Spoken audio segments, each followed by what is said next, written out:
늦춰 받으려다 모든 걸 잃은 할아버지 국민연금 비극의 끝. 이 제목을 처음 봤을 때 저도 모르게 가슴이 턱 막히더라고요. 은퇴를 준비한다는 게 참 쉽지 않은 일이잖아요. 지금 당장 직장을 다니고 있을 땐 늘 월급이 들어오고 살림이 그럭저럭 돌아가니 은퇴 준비? 나중에 하면 되지 하고 미루기 쉽죠. 그런데 어느 날 갑자기 몸이 아프거나 예상치 못한 사고가 생기면 한순간에 모든 플랜이 뒤엉켜버리기도 합니다. 그래서 요즘 들어 내가 나중에 후회하지 않을까? 하는 고민을 은근히 많이 하게 돼요. 오늘은 이 연금이라는 것, 특히 국민연금을 중심으로 이야기를 나눠보려 해요. 제목에 등장하는 할아버지처럼 좀 더 늦게 받으면 더 많이 받을 수 있다며 연금을 늦춰 받으려다 결국 건강이 안 좋아지거나 갑작스러운 이유로 제대로 연금을 누리지 못한 채 생을 마감하는 안타까운 사례도 종종 들려옵니다. 물론 조금만 더 일찍 받았더라면 더 좋았을 수도 있고 또 반대로 조금 늦게 받아서 더 큰 금액을 받으려고 한 게 잘못은 아니지 않나 생각할 수도 있죠. 결국 중요한 건 각자의 상황과 목표에 맞춰 신중하고 현명하게 선택하는 게 아닐까 싶어요. 그래서 오늘은 은퇴 이후의 삶, 그리고 국민연금에 대한 이야기를 조금 구체적으로 해보려 합니다. 최대한 편안하게 구어체로 말씀드릴 테니 함께 이야기를 나눈다고 생각해 주시면 좋겠어요. 중간중간에 실제 비슷한 상황을 겪은 분들의 사례도 몇 가지 들어볼 테니 저 사람 이야기가 나랑 좀 비슷한데? 하고 생각이 드신다면 한 번 더 고민해보는 계기가 될 수 있을 것 같습니다. 1. 연금은 안전벨트 같은 거예요. 연금, 특히 우리나라에서 가장 흔히 떠올리는 게 국민연금이죠. 국민연금은 정말 믿을 만한가? 부터 나는 직장 다니면서 꼬박꼬박 내긴 했는데 나중에 받는 금액이 얼마 정도일지 걱정된다는 이야기가 주변에서 심심찮게 나옵니다. 그러면서 차라리 일찍 받는 게 낫지 않나? 아니야. 늦춰 받으면 1년에 몇 %씩 더 받을 수 있으니 그게 유리하다 등등 여러 의견이 오가죠. 그런데요. 국민연금이든 퇴직연금이든 또 개인적으로 준비한 사적연금이든 이것들은 결국 내가 노후의 생활이 완전히 무너지지 않도록 지켜주는 안전벨트 같은 존재예요. 차에 탈 때 안전벨트를 매야 하는 것처럼 경제활동이 끝난 이후의 삶에도 최소한의 보호장치를 마련해 둬야 한다는 거죠. 문제는 안전벨트라고 생각하고 꾸준히 챙겨왔던 이 연금을 제때 잘 활용하지 못하면 그 의미가 무색해진다는 겁니다. 마치 운전 중에 이미 사고가 난 뒤에야 안전벨트 맸어야 했는데 하는 상황과 비슷해요. 그래서 내가 이 돈을 언제부터 어떻게 얼마나 받는 게 좋을지를 미리 고민해 봐야 하는데 그건 내가 앞으로 어떤 삶을 살고 싶은지, 건강 상태는 어떤지, 혹은 부부가 함께 노후를 어떻게 보낼 계획인지에 따라 천차만별이겠죠. 2. 늦춰 받으면 이득이야 라는 공식에 빠져버린 함정. 어떤 분들은 이렇게 말합니다.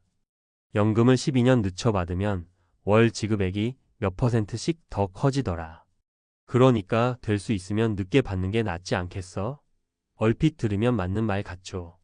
실제로 국민연금 수령 시기를 늦추면 연기연금 제도 일정 비율만큼 지급액이 올라가니 매달 받는 돈은 확실히 늘어나긴 합니다. 그런데 중요한 건 이 공식이 얼마나 오래 사느냐와 직결된다는 사실이에요. 예를 들어 연금을 5년 늦춰 받으면 그만큼 5년 동안은 연금이 없다는 얘기잖아요. 그 5년 동안 생활비는 어디서 충당할 건지 혹은 건강이 갑자기 나빠지진 않을지 생각해 볼 요소가 무척 많습니다. 또 예상했던 만큼 내가 장수하지 못하게 되면 결과적으로는 손해일 수도 있단 말이죠. 바로 이런 이유로 늦춰 받으려다가 결국 한 푼도 누리지 못하거나 너무 조금밖에 못 받고 돌아가시게 된 케이스들이 발생합니다. 이게 참 안타까운 일이에요. 물론 나름대로 고민 끝에 나는 건강하니까 괜찮아. 조금 더 버티면 나중에 더 많이 받을 수 있을 거야 라고 생각했을 수도 있지만 인생 일이라는 게 늘 계획대로만 흘러가진 않으니까요. 3. 은퇴와 연금에 대한 실제 사례 3가지. 자, 이제 실제로 주변에서 볼 법한 사례를 3가지 들어볼게요. 물론 사람마다 환경이 다르니 정답은 없습니다.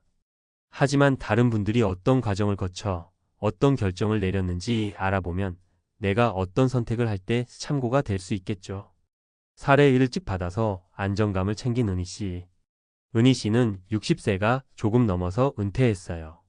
직장 생활을 오래 했고 남편도 같이 일해서 부부가 어느 정도 적금을 모은 상태였죠.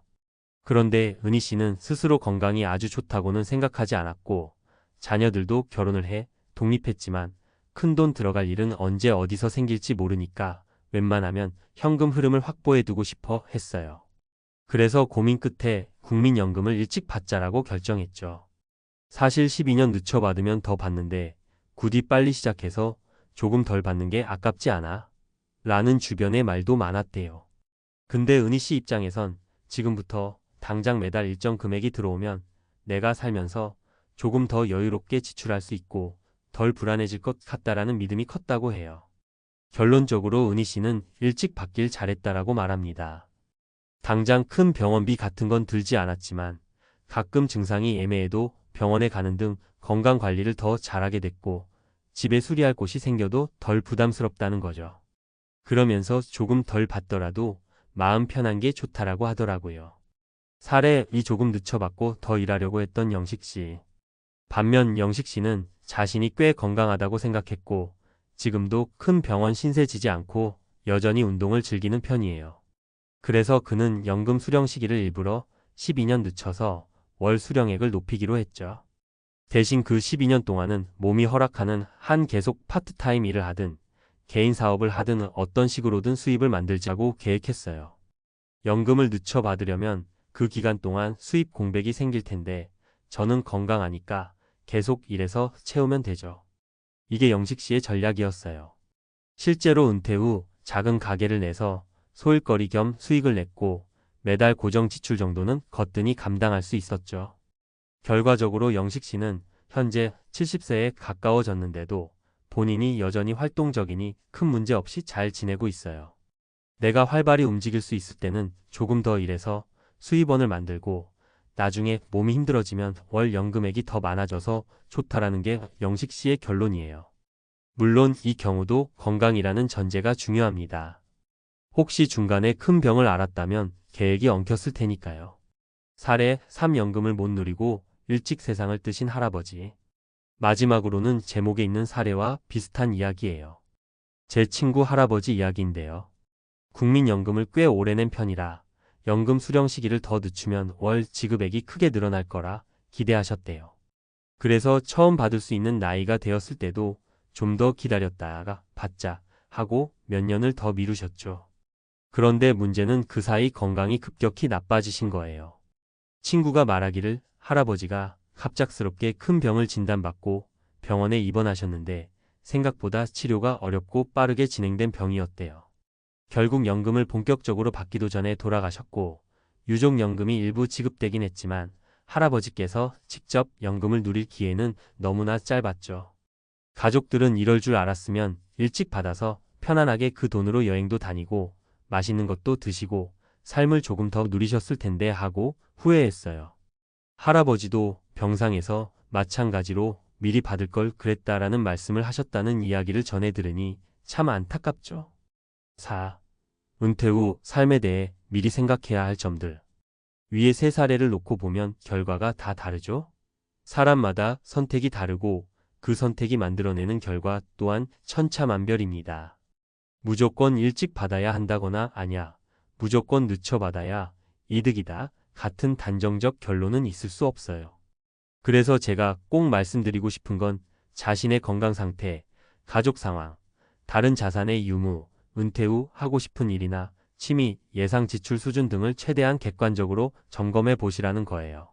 건강 상태 최근 병력이 있거나 가족력이 있다면 그만큼 연금 수령 시기를 미루는 것이 위험 부담이 커집니다.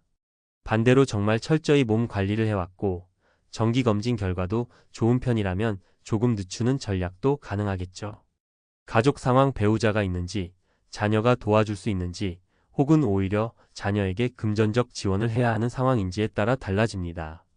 독거 어르신이라면 매달 안정적으로 들어오는 연금이 더 절실할 수도 있어요. 다른 자산이나 소득원 부동산 임대 수익이 있거나 정기적으로 배당을 주는 금융상품이 있다면 연금을 늦춰서 월 수령액을 올리겠다라는 전략도 훨씬 수월하게 취할 수 있습니다. 은퇴 후 목표 어떤 분들은 은퇴하자마자 세계 여행을 하고 싶다든지 그동안 하고 싶었던 취미에 돈을 쓰겠다든지 재취업해서 적당히 일하면서 여유롭게 살겠다든지 각자의 계획이 있습니다. 나는 어떨 때 행복을 느끼고 어떻게 살고 싶은지 먼저 고민해 보셔야 해요. 5. 결국 정답은 나 자신을 아는 것. 마지막으로 강조하고 싶은 건 연금을 비롯해 은퇴 준비를 할 때 나를 파악하는 게 제일 중요하다는 겁니다. 사람마다 인생 설계가 다 다르고 그 누구도 내 인생을 대신 살아주진 않잖아요. 많이 알려진 재테크 방법이나 노후 자금 설계 노하우가 있더라도 내 생활 패턴이나 건강 상태, 가치관에 맞지 않으면 무용지물이 될 수도 있어요.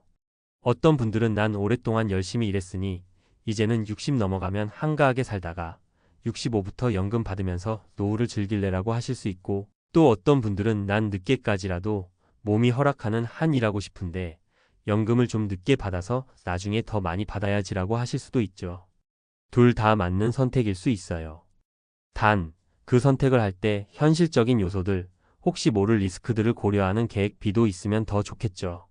제 친구 할아버지처럼 연금을 늦춰받으려다 거의 누리지 못하고 돌아가시게 되면 어쩔 수 없는 일이긴 하지만 그래도 미리 받았으면 더 좋았겠다라는 뒤늦은 후회만 남게 됩니다.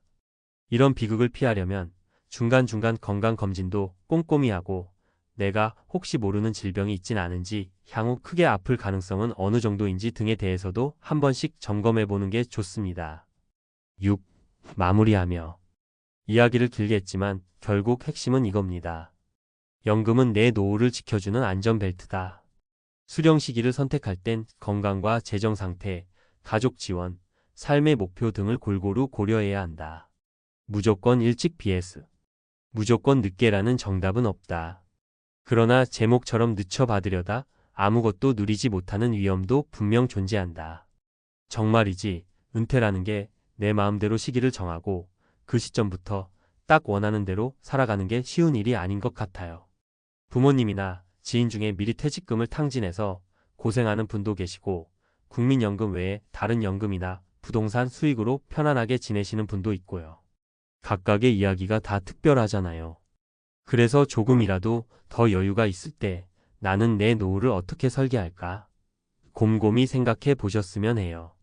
그리고 내린 결론이 어떻든 그걸 꾸준히 점검하고 필요하다면 방향을 살짝 바꿔보는 유연함도 가지셨으면 좋겠습니다.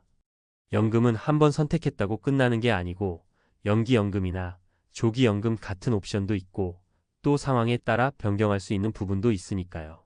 가장 중요한 건 내 몸과 내 마음이 허락할 때 하루하루를 소중히 보내는 거라 생각해요. 너무 아끼다가 인생의 재미를 놓쳐버리고 또는 너무 낭비하다가 노년에 고생하는 일만 피할 수 있다면 그것만으로도 인생이 훨씬 풍요로워지지 않을까요? 제 이야기가 조금이나마 도움이 되셨으면 좋겠습니다. 늘 건강 잘 챙기시고 경제적인 안전벨트도 제대로 매셔서 오래도록 행복하고 편안한 은퇴 생활 누리시길 바랄게요.